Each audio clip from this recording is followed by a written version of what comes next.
តបាត់ដំបងថ្លងទ្វារបុរាណមួយកន្លែងដែលមានអាយុកាលជិត100ឆ្នាំឈ្មោះថ្លងទ្វារដំណាក់លួងមានទីតាំងជាប់ចិញ្ចើមផ្លូវអតីតលេដំស្ថិតក្នុងភូមិដង្កោសង្កាត់ទូតាឯកក្រុងបាត់ដំបងដែលប្រជាពលរដ្ឋខ្មែរគ្រប់ចំនួនមានជំនឿយ៉ាងមុតមាំថាថ្លងទ្វារនេះមានបារមីពូកែស័ក្តិសិទ្ធិរហូតអាជ្ញាធរឬមន្ត្រីជំនាញមិនហ៊ានប៉ះពាល់បើទោះជាសពថ្ងៃនេះថ្លងទ្វារនេះស្ថិតចំទ្រូងផ្លូវក្នុងគម្រោងដែលកំពុងសាងសង់ថ្មីក្តីតែអាជ្ញាធរសុខចិត្តធ្វើផ្លូវវិញហើយបានរក្សាទុកថ្លងទ្វារបុរាណនេះជាទីសក្ការៈបូជាសម្រាប់ប្រជាពលរដ្ឋដែលមានជំនឿថែមទាំងរៀបចំកែលម្អធ្វើជាសួនច្បារទៀតផង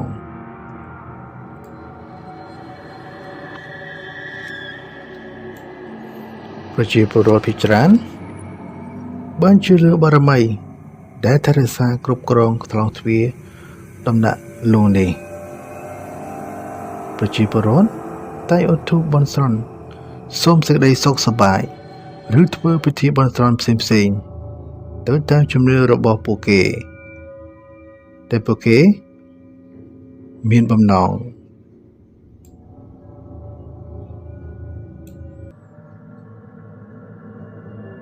ប្រភពបានបញ្ជាក់ថា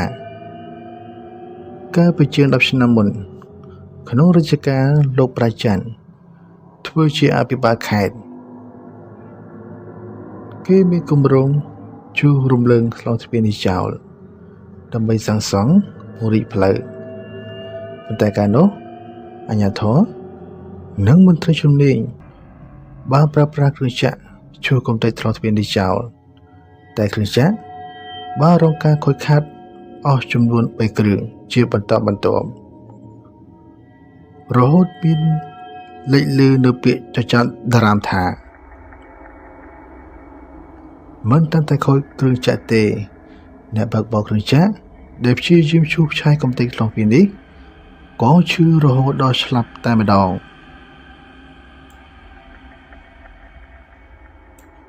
ថ្លងទ្វារដំណាក់លួង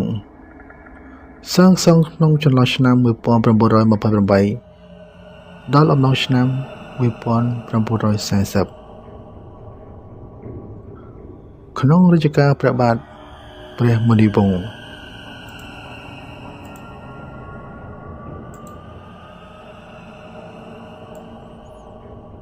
លោកសុខច័ន្ទបាននិយាយថាពេលថ្ងៃឡើងមិនសូវមានភ្ញៀវចូលឧទ្ទិសទេលោកតែងតែសម្រានលក់នៅលើអង្រឹងប៉ុន្តែពេលយប់លោកសម្រានលេងរហូតដល់ម៉ោង12យប់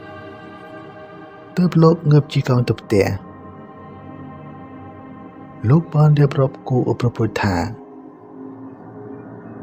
ពេលដែលលោកកំពុងតែគេងពីយប់ខ្លះមកប្រហែលជាម៉ោង9ទៅ10យប់រីឆ្ងាយបន្តិចខណៈលោកកំពុងសម្រានលេងនៅលើអង្រឹងស្រាប់តែមានក្មេងៗជាច្រើនក្នុងសម្លៀកបំពាក់ក្រណាត់ក្រហមរុំកពាក់ជាងខ្វែងដល់ខ្លួននិងមានចងសក់កំប៉ោងទៀតផងមកដើរនេះគ្នាលេងរង្គើពេញលើដើមជ័យក្រឹមលោកក៏ថាគឺជាក្មេងៗទាំងនេះជាពួកម្រែងគង្វារហូតដល់ពេលខ្លះ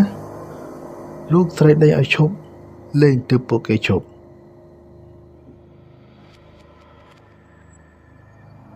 នៅពេលដែលពួកក្មេងបានឮសំឡេងគាត់ស្រែកពួកគេក៏បាក់ខ្លួនតែម្ដងគាត់បាននិយាយបន្តទៀតថាបើយប់ខ្លះពេលយប់ជ្រៅគាត់បានឃើញមានសេះសក់ហោះមកចុក ហោះមកចុះខាងមុខថ្លងទ្វារដោយមានទាំងមីនូមីនាងចុះអស់ដំណើរមកជាមួយផងពួកគេចុះមកហើយធ្វើវិធីអ្វីមួយមានលក្ខណៈសប្បាយរួចហើយក៏បាត់ខ្លួនទៅវិញ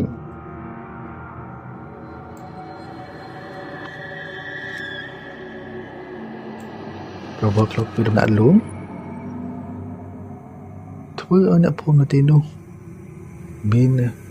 ការខ្លាចរអាព្រឺព្រួយដោយសារតែកន្លែងនោះគឺជាកន្លែងបុរាណទុកចោលរហូតមកដល់បច្ចុប្បន្ន